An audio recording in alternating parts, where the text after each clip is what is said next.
महल में जन्म लेने वाला वह राजकुमार बचपन से ही एक रहस्यमय श्राप से पीड़ित था। जैसे जैसे उसकी उम्र बढ़ती गई, उसकी ज़िंदगी में अजीब घटनाएं होने लगी। राजवैद्य हार गए, साधु हार गए और तांत्रिक भी हार गए। आखिर एक वृद्ध संत ने कहा, इस श्राप का अंत केवल काशी के कोतवाल काल भैरव के चरणों में होगा। लेकिन काशी पहुंचने से पहले राजकुमार को 3 ऐसी परीक्षाओं से गुजरना था जिनमें उसकी जान भी जा सकती थी। हर हर महादेव, जय श्री काल भैरव बाबा। नमस्कार मित्रों, आप सभी का स्वागत है एक बार फिर से हमारे यूट्यूब चैनल @lovyofficial.com में, जहां हम प्रतिदिन लेकर आते हैं प्रेरणादायक, पौराणिक और रहस्यमयी कहानियां। अगर आपको हमारी कहानी पसंद आती है तो वीडियो को लाइक, शेयर और सब्सक्राइब करना ना भूलें। आज की कथा में हम सुनेंगे एक ऐसे राजकुमार की कहानी जिसे जन्म से ही एक भयानक श्राप मिला था। महल में हर सुविधा होने के बावजूद उसका जीवन भय और पीड़ा से भरा हुआ था। लेकिन एक दिन उसे पता चला कि उसके श्राप का संबंध उसके पिछले कर्मों से है और उसका समाधान केवल काल भैरव की शरण में संभव है। आइए सुनते हैं काल भैरव और श्रापित राजकुमार की अद्भुत कथा। राजकुमार वीरकेतु बहुत समय पहले विंध्य पर्वतों के पास सूर्यगढ़ नाम का एक विशाल राज्य था। उस राज्य के राजा धर्मवीर, अत्यंत न्यायप्रिय और प्रजा का पालन करने वाले राजा थे। उनकी रानी सुमेधा भी धार्मिक और दयालु थी। विवाह के कई वर्षों बाद उनके घर एक पुत्र का जन्म हुआ। राजमहल में आनंद छा गया। राजा ने उसका नाम रखा वीरकेतु। पूरे राज्य में उत्सव मनाया गया, गरीबों को अन्न बांटा गया, ब्राह्मणों को दान दिया गया, मंदिरों में दीपक जलाए गए। लेकिन उसी रात राजमहल में एक ऐसी घटना घटी जिसे देखकर सभी भयभीत हो गए। आधी रात को अचानक राजमहल के सभी दीपक बुझ गए। आकाश में बादल छा गए। बिना हवा के महल के दरवाजे अपने आप खुलने लगे। राजपुरोहित ने ध्यान लगाया। उन्होंने अपने ध्यान में एक काला श्वान दिखाई दिया।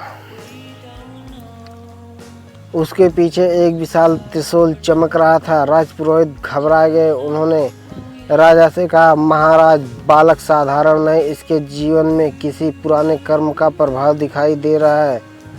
और राजा ने चिंतित होकर पूछा, क्या मेरा पुत्र सुरक्षित रहेगा? राजपुरोहित कुछ क्षण मौन रहे, फिर बोले, उसे जीवन में एक कठिन परीक्षाओं से गुजरना होगा। राजकुमार का बचपन वीरकेतु बड़ा होने लगा।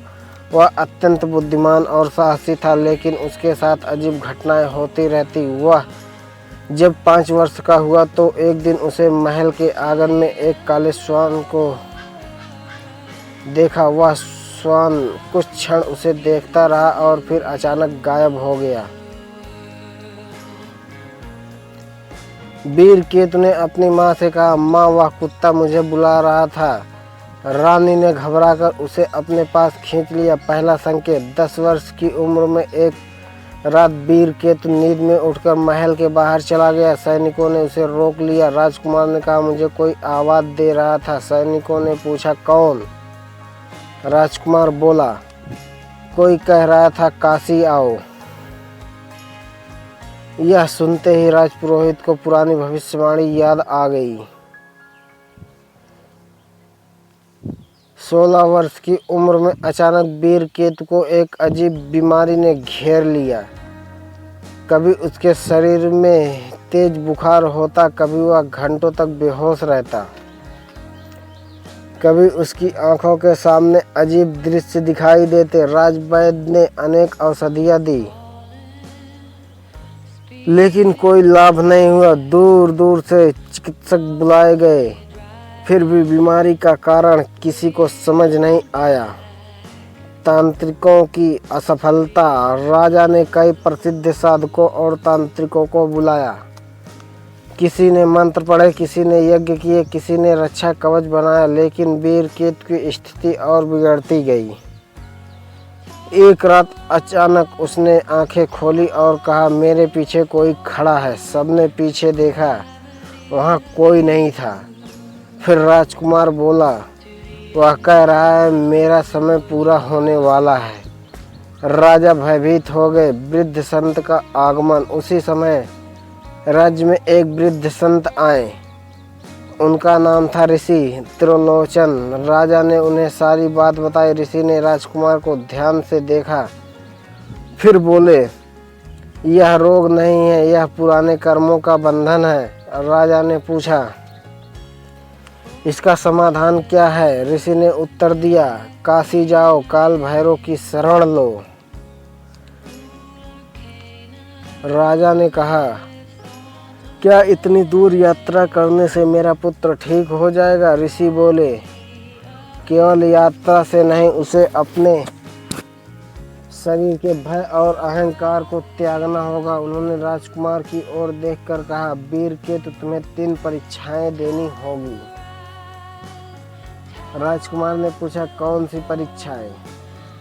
ऋषि बोले, भय, मोह और अहंकार की। पहली परीक्षा भय। राजकुमार काशी की यात्रा पर निकल पड़ा। उसके साथ कुछ सैनिक और सेवक थे। पहली रात वे एक घने जंगल में रुके।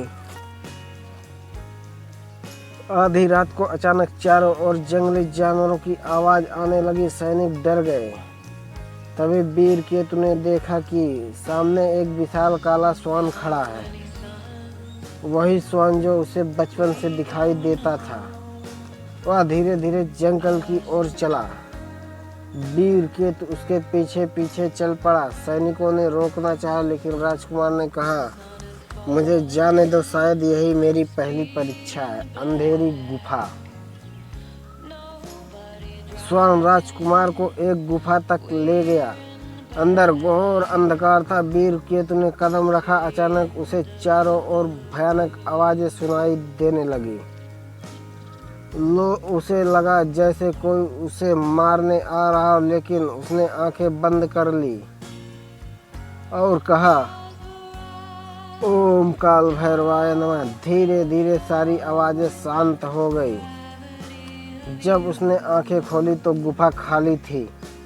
पहली परीक्षा पूरी हो चुकी थी। दूसरी परीक्षा मोह। अगले दिन यात्रा के दौरान उन्हें एक विशाल महल दिखाई दिया। महल में सोना, रत्न और सुंदर वस्त्र रखे थे।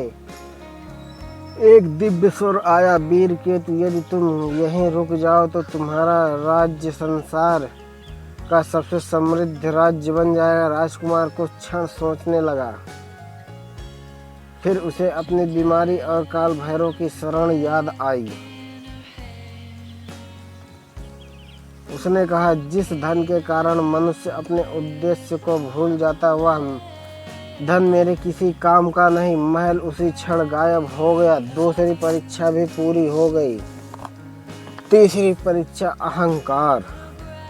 काशी के निकट पहुंचते पहुंचते राजकुमार के साथ चल रहे सैनिकों ने कहा, आप राजा के पुत्र हैं, आपको किसी के सामने झुकने की आवश्यकता नहीं। राजकुमार के मन में भी थोड़ी देर के लिए गर्व आया।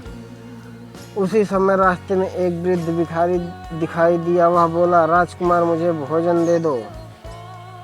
वीर केतु ने अपने साथियों की ओर देखा। उसके पास केवल थोड़ा भोजन बचा था।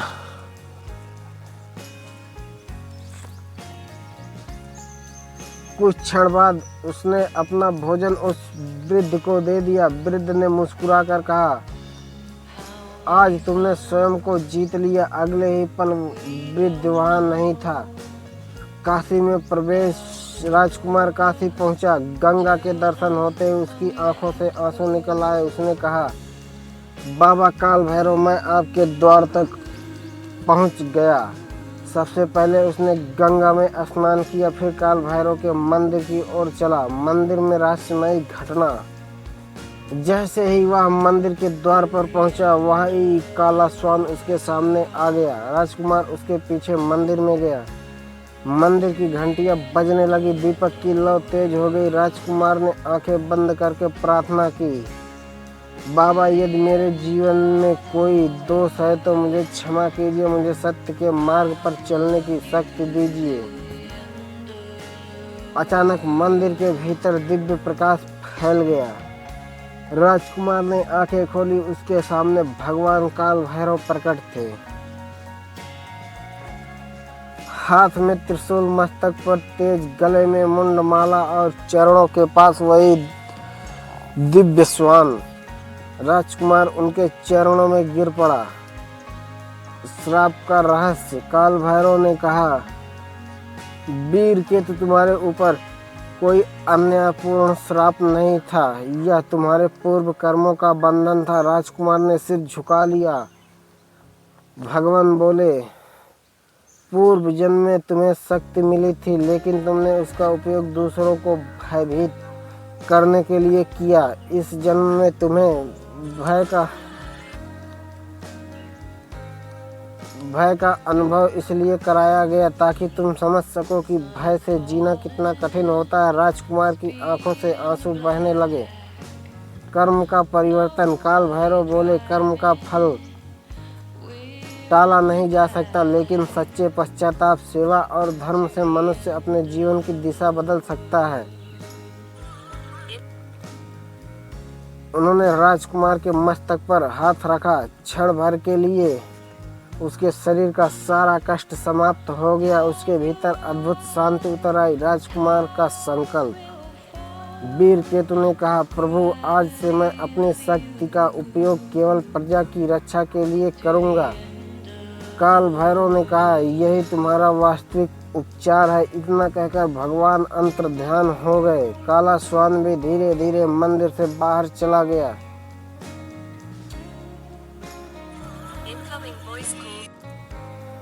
वीर केतु जब अपने राज्य लौटा तो उसका चेहरा पूरी तरह बदल चुका था। अब उसमें राजकुमार का अहंकार नहीं था। वह गरीबों से मिलता, उसकी समस्याएं सुनता, न्याय के समय अमीर और गरीब में अंतर नहीं करता। राजा धर्मवीर ने अपने पुत्र में आया परिवर्तन देखा तो उनकी आंखों में खुशी के आंसू आ गए। वर्षों बाद राजा के वृद्ध होने पर वीर केतु राजा बना।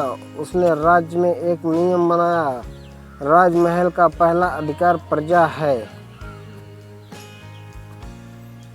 उसने गरीबों के लिए अन्न भंडार खोले, यात्रियों के लिए धर्मशालाएं बनवाई और काशी से काल भैरव की एक प्रतिमा लाकर राज्य में मंदिर स्थापित करवाया। हर वर्ष वह स्वयं उस मंदिर में दीपक जलाता। अंतिम रहस्य। एक रात वृद्धा अवस्था में वीर केतु उसी मंदिर में ध्यान कर रहा था। उसके सामने वही काला श्वान आया। वीर केतु मुस्कुराया। उसने कहा, बाबा, मैं समझ गया हूँ, आप मेरे साथ जन्म से थे। श्वान ने उसकी ओर देखा और मंदिर के भीतर चला गया। वीर केतु ने आंखें बंद कर ली। उसके मन में वही दिव्य वाणी सुनाई दी, जिसे संसार संयोग समझता है, भक्त उसे भगवान की कृपा पहचानता है। इस कथा की सबसे बड़ी सीख है कि जीवन में मिलने वाली कठिनाइयाँ हमेशा दंड नहीं होती। कभी कभी वही कठिनाइयाँ हमें अपने भीतर झांकने का अवसर देती है। भय हमें साहस दिखाता है, मोह हमें त्याग सिखाती है और अहंकार हमें विनम्रता सिखाता है। भगवान काल भैरव की भक्ति केवल संकट से बचने के लिए नहीं, बल्कि अपने कर्म और जीवन को सही दिशा देने के लिए भी की जाती है। जिस दिन मनुष्य अपने भय से लड़ना, अपने मोह को छोड़ना और अपने अहंकार को झुकना सीख जाता, उसी दिन उसके शरीर के भीतर काल भैरव की कृपा का प्रकाश जागने लगता है। हर हर महादेव। जय श्री काल भैरव बाबा। भाग 19 में सुनेंगे काल भैरव और काशी के उस रहस्यमय मंदिर की कथा, जहाँ आधी रात को अपने आप घंटियाँ बजती। एक भक्त ने उस रहस्य को जानने की कोशिश की और फिर उसके सामने काल भैरव की ऐसी अद्भुत लीला प्रकट हुई जिसे देखकर उसकी पूरी जिंदगी बदल गई। धन्यवाद मित्रों। यह कहानी कैसी लगी कमेंट बॉक्स में अपनी राय जरूर दें।